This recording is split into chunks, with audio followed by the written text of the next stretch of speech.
മുഖ്യമന്ത്രി തമിഴ് മകനെതിരെ കൊണ്ടുവന്ന അവിശ്വാസ പ്രമേയത്തിന്റെ അടിസ്ഥാനത്തിൽ ഇവിടെ നടന്ന വോട്ടെടുപ്പിൽ ഈ ഭരണത്തിനെതിരായി 2/3 വോട്ടിന് ഭൂരിപക്ഷം കിട്ടിയതിനാൽ ഈ സർക്കാരിന്റെ കാലാവധി ഇവിടെ തീരുന്നു.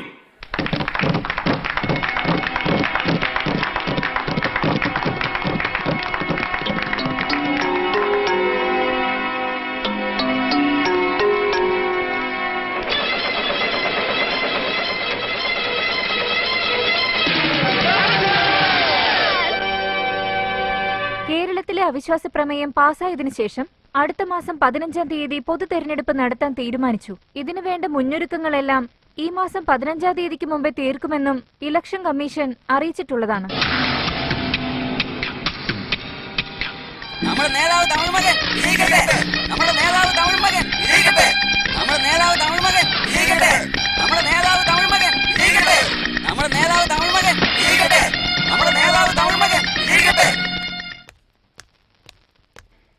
എന്റെ മോനെ സുഖമാണോ? അച്ഛനെല്ലാം സുഖമായിട്ടിരിക്കുന്നു. നമ്മുടെ പയ്യനാ. All the best. നമ്മുടെ നേതാവ് നമ്പിരാജ് വിജയിക്കട്ടെ. നമ്മുടെ നേതാവ് നമ്പിരാജ് വിജയിക്കട്ടെ. നമ്മുടെ നമ്പിരാജ് നേതാവ് വിജയിക്കട്ടെ. നമ്മുടെ സ്വന്തം നേതാവ് വിജയിക്കട്ടെ. നമ്മുടെ നേതാവ് തമിഴ് മകൻ വിജയിക്കട്ടെ. നമ്മുടെ നേതാവ് തമിഴ് മകൻ വിജയിക്കട്ടെ. നമ്മുടെ നേതാവ് തമിഴ് മകൻ വിജയിക്കട്ടെ. നമ്മുടെ നേതാവ് തമിഴ് മകൻ വിജയിക്കട്ടെ. നമ്മുടെ നേതാവ് സെൽവരാജൻ വിജയിക്കട്ടെ. നമ്മുടെ നേതാവ് സെൽവരാജൻ വിജയിക്കട്ടെ. നമ്മുടെ നേതാവ് സെൽവരാജ് വിജയിക്കട്ടെ. നമ്മുടെ നേതാവ് സെൽവരാജ് കി ജയ്. നമ്മുടെ നേതാവ് സെൽവരാജ് കി ജയ്. നമ്മുടെ നേതാവ് സെൽവരാജ് കി ജയ്. ഇപ്രാവശ്യം പോരാട്ടം കടുത്തായിരിക്കും. അയാൾ ഇവിടെ വന്ന് മത്സരിക്കണമെങ്കിൽ അത് നിങ്ങളെ തോപ്പിക്കാൻ വേണ്ടി തന്നെയാ. അത് വളരെ ശരിയാ.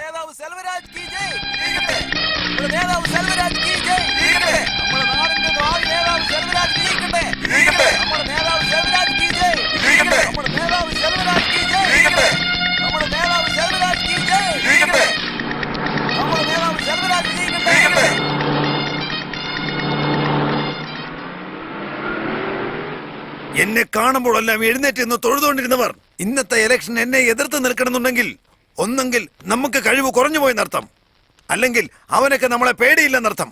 രണ്ടും നമുക്ക് നല്ലതല്ല. അന്നത്തെ ഇലക്ഷൻ കഴിഞ്ഞതിന് ശേഷം ഇപ്പോഴാണ് നമ്മൾ വീണ്ടും കണ്ടുമുട്ടുന്നത്. ഈ വരുന്ന തെരഞ്ഞെടുപ്പിൽ കള്ളവോട്ട് ചെയ്യിപ്പിച്ച് 500ഉം 1000ഉം വോട്ടുകൾക്ക് വിജയിപ്പിച്ചാൽ പിന്നെ നമുക്കൊരു വിലയുണ്ടാവില്ല. ഇനി നമുക്ക് തലയുയർത്തി നിൽക്കണമെന്നുണ്ടെങ്കിൽ ഇനി വരുന്ന തെരഞ്ഞെടുപ്പിൽ എതിരാളികൾ പോലും ഇല്ലാതെ വമ്പിച്ച ഭൂരിപക്ഷത്തിൽ ജയിക്കണം. അതിനുവേണ്ടി ആള്, അമ്പ്, ആയുധം എന്ത് വേണമെങ്കിലും ഉപയോഗിച്ചോളൂ.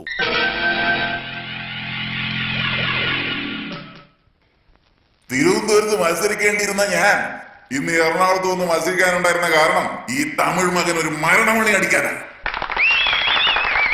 തമിഴ് മകനെ സിംഹത്തിന്റെ മടയിൽ വെച്ച് നേരിടാനാ ഞാൻ ഇവിടെ വന്ന് തെരഞ്ഞെടുപ്പിൽ മത്സരിക്കുന്നത്. ഞാൻ തമിഴ് മകന് അവസാനമായിട്ടൊരു മുന്നറിയിപ്പ് നൽകുന്നു. ഓടാ പുണ്ണക്കെ തെറ്റായ കണക്കുകൂടലൊന്നും വേണ്ട. നമസ്കാരം. 24ാമത്തെ തെരഞ്ഞെടുപ്പ് നേരിടുന്ന അരുമയായ നേതാവിന് ഈ പൂമാല സമർപ്പിക്കുന്നു.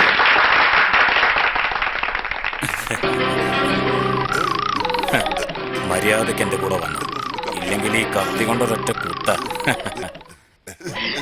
എന്നെ അടുത്ത സമ്മേളനത്തിലോട്ട് കൂട്ടിക്കൊണ്ടുപോകാൻ വന്നതാ. നിങ്ങൾ എന്നെ പോവാൻ അനുവദിക്കണം. നന്ദി, നമസ്കാരം.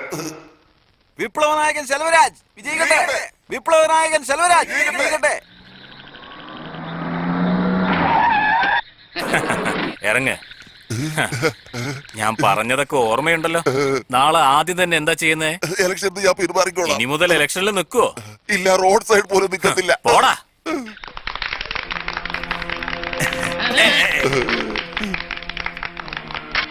നിങ്ങൾ പറഞ്ഞ പണം ഞങ്ങൾ തന്നില്ലേ, ഇനി ഇലക്ഷനിൽ നിൽക്കാൻ പാടില്ല. ഇലക്ഷനിൽ നിന്ന് മാത്രമല്ല, ഈ രാഷ്ട്രീയത്തിൽ നിന്നേ ഞാൻ മാറിക്കോളാം. ആൾ ഇന്ത്യ റേഡിയോ പ്രധാന വാർത്തകൾ വായിക്കുന്നത് സീതാരാമൻ. കേരളത്തിൽ എറണാകുളത്ത് മുൻ മുഖ്യമന്ത്രിയായ തമിഴ് മകനെ എതിർത്ത് തോൽപ്പിക്കുന്നതിനു വേണ്ടി മത്സരിക്കാൻ നിന്ന എല്ലാ സ്ഥാനാർത്ഥികളും അദ്ദേഹത്തിനോടുള്ള ബഹുമാനം കൊണ്ട് എല്ലാവരും ഇലക്ഷനിൽ നിന്ന് പിൻവാങ്ങി. അദ്ദേഹത്തിനെതിരെ ഇപ്പോൾ ഒരു സ്ഥാനാർത്ഥി പോലുമില്ല. അവനെ അങ്ങനെ വിടാൻ പറ്റില്ല. ആരെങ്കിലും ഒരാൾ ഇലക്ഷനിൽ നിന്നേ പറ്റൂ. അവനെ എതിർത്ത് ആരും നിൽക്കുന്നില്ലല്ലോ. ആരെങ്കിലും പിടിച്ച് നിർത്തറ. നിൽക്കുന്നവരൊക്കെ പിന്മാറുക. നമ്മൾ പറഞ്ഞോണ്ട് ആര് നിൽക്കാനാ? ഇവിടെ 1 ലക്ഷം പേരുള്ള ഒരുത്തന് പോലും ധൈര്യമില്ലെന്നാണോ? അത് എന്നോട് ചോദിച്ചിട്ടെന്താ? തമാശ കളിക്കല്ലേ. ആരെങ്കിലും ഒരുത്തൻ ഉണ്ടാവും. മക്കളെ, തമിഴ് മകനെ എതിർത്തിട്ട് ഞാൻ 4 തവണ മത്സരിച്ചിട്ടുണ്ട്. ഈ 4 തെരഞ്ഞെടുപ്പിലും കള്ള വോട്ട് ചെയ്യല് അധികാരത്തെ ദുഷ്പ്രയോഗം ചെയ്യല് ഇങ്ങനെയുള്ള അതിക്രമങ്ങൾ കാണിച്ചാണ് അദ്ദേഹം ജയിച്ചേക്കണത്. അവരുടെ പണത്തെയും അധികാരത്തെയും എതിർക്കാനുള്ള ശക്തിയില്ലാത്തത് കൊണ്ടാണ് ഞാൻ പിന്മാറിയത്. അങ്ങനെ പെട്ടെന്ന് അയാളെ ജയിക്കാൻ വിടാൻ പാടില്ല. ആരും എതിർക്കില്ല എന്നുള്ള ധൈര്യം കൊണ്ടല്ല അയാളെങ്ങനെ ചെയ്യുന്നത്. ഇത്തവണ നിങ്ങളൊന്ന് നിന്ന് നോക്ക്. എല്ലാ സപ്പോർട്ടും ഇവിടെ നിന്ന് ഞങ്ങൾ തരാം. നിങ്ങളെ ജയിപ്പിക്കാൻ വേണ്ടി ഞങ്ങളുടെ ജീവൻ വരെ ഞങ്ങൾ തരും. തീർച്ചയായിട്ടും നിങ്ങൾ ഈ തെരഞ്ഞെടുപ്പിൽ മത്സരിക്കണം.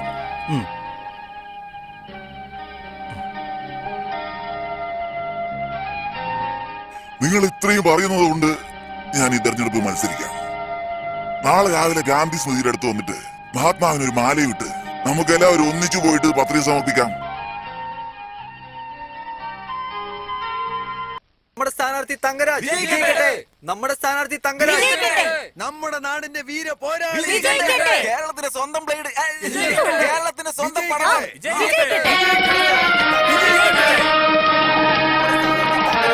നമ്മുടെ സ്ഥാനാർത്ഥി തങ്കരാജ്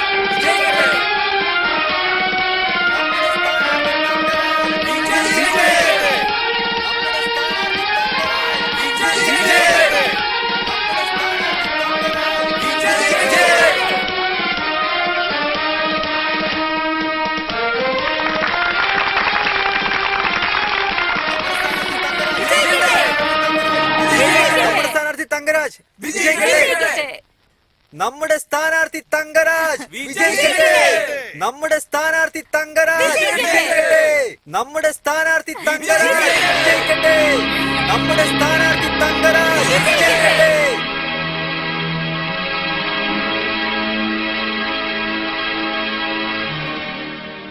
മനുഷ്യന്മാരെ എതിർത്ത് നമുക്ക് മത്സരിക്കാം, പക്ഷേ മഹാന്മാരെ എതിർത്തിട്ട് നമ്മൾ മത്സരിക്കില്ല. ഇവരെ പോലുള്ളവരൊക്കെ ഉള്ളതുകൊണ്ടാണ് നമ്മുടെ നാട് ഇങ്ങനെയെങ്കിലും മുന്നോട്ട് പോകുന്നത്. ഇദ്ദേഹം ജയിച്ചാലേ നാട് നന്നായിരിക്കും. ജനങ്ങളുടെ നന്മ മനസ്സിൽ വിചാരിച്ച് ഇദ്ദേഹത്തിനെതിരെ മത്സരിക്കാനുള്ള തീരുമാനം ഞാൻ പിൻവലിച്ചിരിക്കുന്നു. ഇനി മുതൽ ഈ നാട്ടിനും പിന്നെ ഈ മണ്ഡലത്തിനും ഒരേ ഒരു നേതാവേ ഉള്ളൂ, നമ്മുടെ സ്വന്തം നേതാവ്.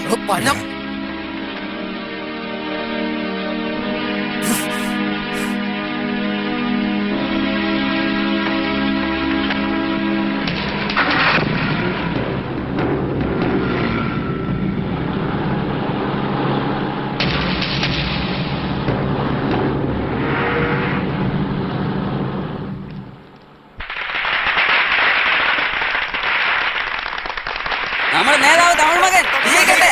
നമ്മുടെ നേതാവ് തമിഴ് മകൻ വിജയിക്കട്ടെ. ഇതുവരെ നമുക്ക് ഇലക്ഷൻ പോലും നടന്നിട്ടില്ല. അതിനു മുമ്പ് എങ്ങനെ വിജയനായകനാവുക? നോമിനേഷൻ കൊടുക്കണം, ഇലക്ഷൻ വരണം. ഇലക്ഷൻ എന്തിനാ സാറേ? ഇന്നത്തോടുകൂടി നോമിനേഷൻ തീരല്ലേ? ഇതുവരെയ്ക്ക് ആരും നിങ്ങളെ എതിർത്ത് വന്നില്ലല്ലോ.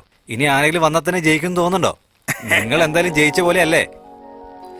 ഡോക്ടർ തമിഴ് മകൻ സർ, ഓഫീസർ ഫോൺ ചെയ്തിരുന്നു. നോമിനേഷൻ തീരാൻ ഇനി അരമണിക്കൂറേ ഉള്ളൂ. ഡമ്മി ആയിട്ട് നിൽക്കുന്നവരോടൊക്കെ പിൻവലിക്കാൻ പറ.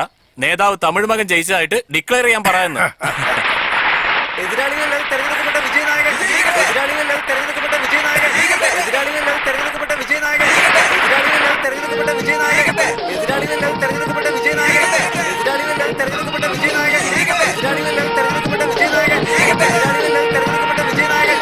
എതിരാളികളിൽ തെരഞ്ഞെടുക്കപ്പെട്ട വിജയനായകൻ. എതിരാളികളിൽ തെരഞ്ഞെടുക്കപ്പെട്ട വിജയനായകൻ.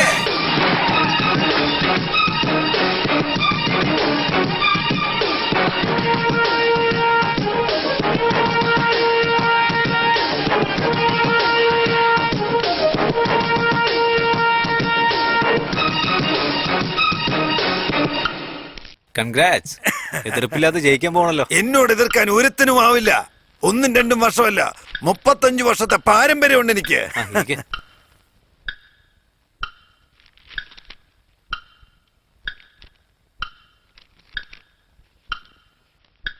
സന്തോഷമായിട്ട് ഒപ്പിട്.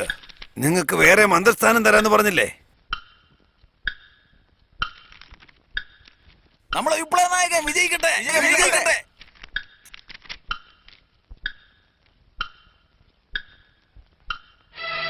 നമ്മുടെ വിപ്ലവ നായകൻ വിജയിക്കട്ടെ. നമ്മുടെ വിപ്ലവ നായകൻ വിജയിക്കട്ടെ. നമ്മുടെ വിപ്ലവ നായകൻ വിജയിക്കട്ടെ. നമ്മുടെ വിപ്ലവ നായകൻ വിജയിക്കട്ടെ. നമ്മുടെ വിപ്ലവ നായകൻ വിജയിക്കട്ടെ. നമ്മുടെ വിപ്ലവ നായകൻ വിജയിക്കട്ടെ. നമ്മുടെ വിപ്ലവ നായകൻ വിജയിക്കട്ടെ. നമ്മുടെ വിപ്ലവ നായകൻ വിജയിക്കട്ടെ. നമ്മുടെ വിപ്ലവ നായകൻ വിജയിക്കട്ടെ. നമ്മുടെ വിപ്ലവ നായകൻ വിജയിക്കട്ടെ. നമ്മുടെ വിപ്ലവ നായകൻ വിജയിക്കട്ടെ. നമ്മുടെ വിപ്ലവ നായകൻ വിജയിക്കട്ടെ. നമ്മുടെ വിപ്ലവനായകൻ വിജയിക്കട്ടെ. നമ്മുടെ വിപ്ലവനായകൻ വിജയിക്കട്ടെ.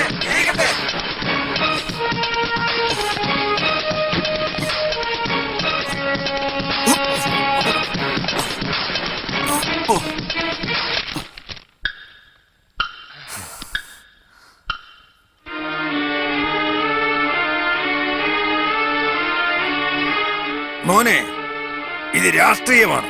ഒരുപാട് അനുഭവം വേണ്ട തട്ടകം. നീയൊക്കെ നിക്കറിട്ട് തുടങ്ങുന്ന സമയത്ത് ഞാൻ മന്ത്രി കസേരയിൽ ഇരുന്നവനാ. എന്നെ എതിർത്ത് നിനക്ക് ജയിക്കാൻ തോന്നുന്നുണ്ടോ? തന്നെ മാത്രമല്ല, തന്റെ പാർട്ടിയിലെ ആൾക്കാർ നിൽക്കുന്ന 234 സ്ഥലങ്ങളില്ലേ, അവിടെ മുഴുവൻ ഈ നിമിഷം ഞങ്ങളുടെ ആൾക്കാരുണ്ട്. എല്ലാം തീർത്തു കെട്ടാൻ അറിയാഞ്ഞിട്ടല്ല, എതിർത്ത് വെക്കാൻ ആരും ഇല്ലാഞ്ഞിട്ടല്ലേ ഇത്രയും കാലം അഹങ്കാരം കാണിച്ചത്. ഇനി അതൊരിക്കലും നടക്കാൻ പോകുന്നില്ല. ഇതുവരെ എന്നെ എതിർത്തിട്ടുള്ള ഒറ്റ ഒരുത്തനും ജയിച്ച ചരിത്രമേ ഇല്ല.